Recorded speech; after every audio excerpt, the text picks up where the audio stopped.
বন্ধুরা কেমন আছেন সবাই? তো আজ সরস্বতী পুজো, এর জন্য আমি সকাল সকাল রেডি হয়ে চলে গেছিলাম স্কুলে পুজো দেওয়ার জন্য। তো ওখানে আমি অঞ্জলি দেওয়ার জন্য বসেছিলাম। তো আমি এদিকে ভিডিও করছি বলে বোনেরা একটু হাসছিল। তো তারপর পুজো দিয়ে চলে গেছিলাম আমাদের স্কুল মাঠে। তো বান্ধবীরা মিলে বসে বসে গল্প করছিলাম।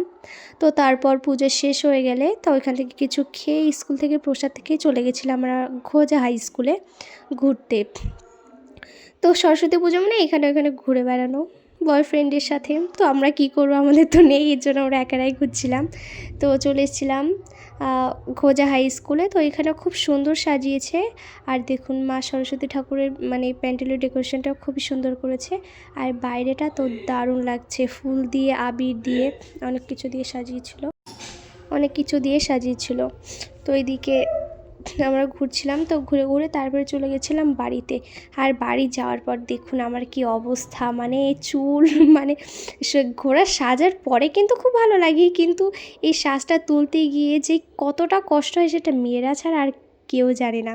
তো মেয়েরা অবশ্যই কমেন্ট করে বলবেন মানে আপনাদের মতে কি। তো ওই যে আমি চুলটা বাঁধার পর মেকআপটা ধুয়ে তো রেডি হয়ে গেছিলাম। তো আজকে এটুকু, আজকে অনেক প্রচুর খাটাখাটনি হয়েছে।